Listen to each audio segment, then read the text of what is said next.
Selamat datang kembali di pembahasan mendalam kita. Nah, kali ini kita nyelam ke buku The Secret Side of Wealth. Ini buku yang terus terang aja ngasih pandangan soal kekayaan yang cukup beda gitu. Bukan cuma soal kerja keras biasa atau mikir positif doang. Betul, betul. Buku ini kayak ngajak Anda nih, buat ngeliat apa ya, hukum universal yang katanya tuh tersembunyi di balik kekayaan. Ada kaitannya sama energi, terus pola pikir, sama tindakan yang mungkin agak asing ya buat kita. Jadi misi kita sekarang, ya nangkep intisari dari cara pandang unik ini, yang sebenarnya nantang banyak anggapan umum sih. Oke, sip. Mari kita bedah nih. Penulisnya ini langsung nyerang dua kubu ya. Yang pertama, yang percaya kalau mikir positif aja udah cukup gitu, manifestasi. Terus yang kedua, yang kayaknya, wah kerja keras gila-gilaan itu wajib. Iya benar. Keduanya itu, menurut buku ini, sama-sama kejebak dalam, ilusi kelangkaan. Gitu katanya. Ilusi kelangkaan. Jadi, kalau bukan itu kuncinya apa dong menurut buku ini? Nah, intinya tuh pemahaman soal transaksi energi. Jadi, konsep utamanya tuh gini, Anda mesti ngasih dulu biar bisa nerima lebih banyak. Ini bukan sekedar, ya beramal biasa ya, tapi dianggap kayak hukum dasar gitu, fundamental. Contohnya, ada tuh John D. Rockefeller, dia kan dari kecil udah rajin donasi katanya. Atau malah ada klaim juga soal Rolex. Katanya operasinya tuh kayak non-profit. Jadi hampir semua untungnya disumbangin lagi. Wah, ini nih bagian yang menurut saya pribadi menarik banget, tapi juga agak gimana ya, menantang.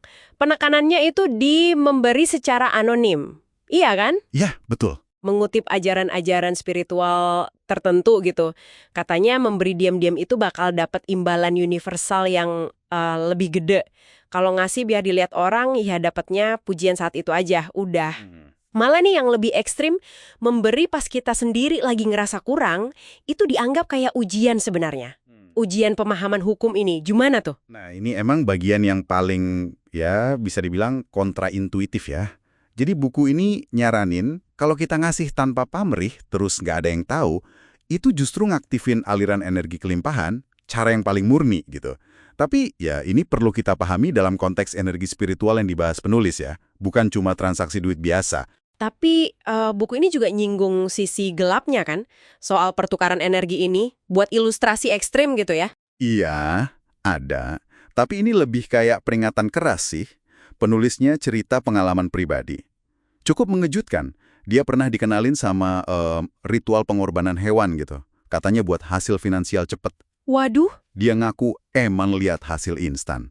Tapi ya itu, dia sadar kalau itu melibatkan apa yang dia sebut entitas bervibrasi rendah. Semacam energi negatif lah. Dan dia langsung berhenti. oke. Jadi pelajarannya bukan soal ritualnya ya? Bukan itu. Pelajarannya itu bahwa prinsip memberi untuk menerima itu nyapa dan kuat banget. Tapi jalan pintas lewat kegelapan itu, wah konsekuensinya berat. Pengorbanan yang sebenarnya dimaksud itu ya energi positif dari diri kita sendiri, yang selaras sama alam, gitu. Oke, paham. Jadi, memahami soal energi ini, yang positifnya dan peringatan sisi gelapnya, itu baru satu bagian ya. Ada lagi yang krusial, soal pola pikir. Bener kan? Tepat sekali. Pola pikir ini penting banget. Buku ini nantang keras narasi yang bilang kalau sukses itu harus susah.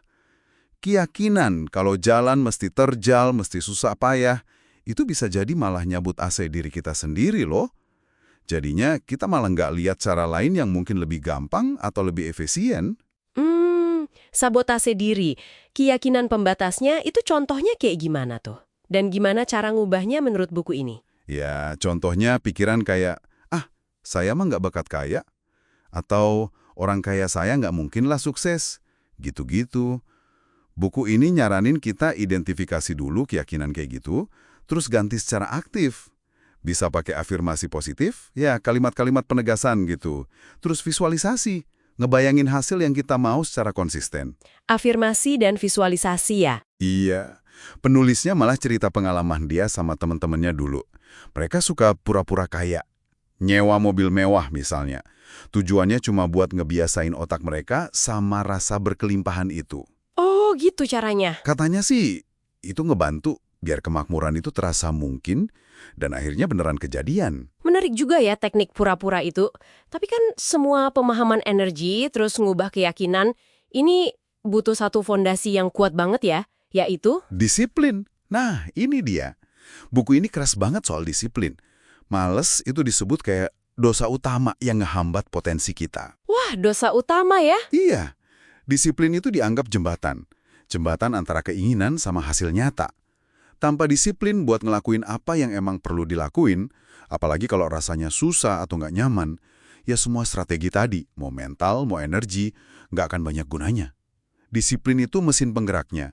Harus ada. Oke, jadi kalau kita rangkum nih ya, kekayaan menurut buku ini tuh bukan cuma soal kerja atau cuma soal pikiran positif, tapi kombinasi unik ya dari paham dan praktekin pertukaran energi, terutama memberi tanpa pamrih tadi, terus ngebongkar sama ngebangun ulang pola pikir dan keyakinan kita soal kelimpahan dan diri sendiri, dan yang paling penting punya disiplin baja buat ngejalanin itu semua secara konsisten. Gitu ya? Tepat, pas banget.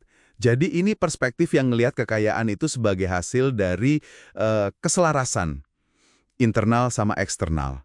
Selaras sama hukum-hukum yang lebih dalam gitu. Bukan cuma strategi di permukaan aja. Oke, jadi apa artinya ini semua buat Anda yang lagi dengerin? Ini kayaknya lebih dari sekedar tips cari duit ya.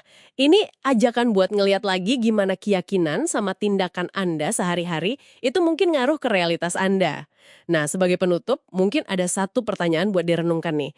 Keyakinan apa sih soal usaha, soal uang, atau mungkin soal zona nyaman Anda yang paling kuat nempel di diri Anda sekarang? Yang mungkin perlu Anda lepasin atau Anda tantang kalau memang mau coba nerapin prinsip-prinsip yang cukup nggak biasa ini. Coba direnungkan ya.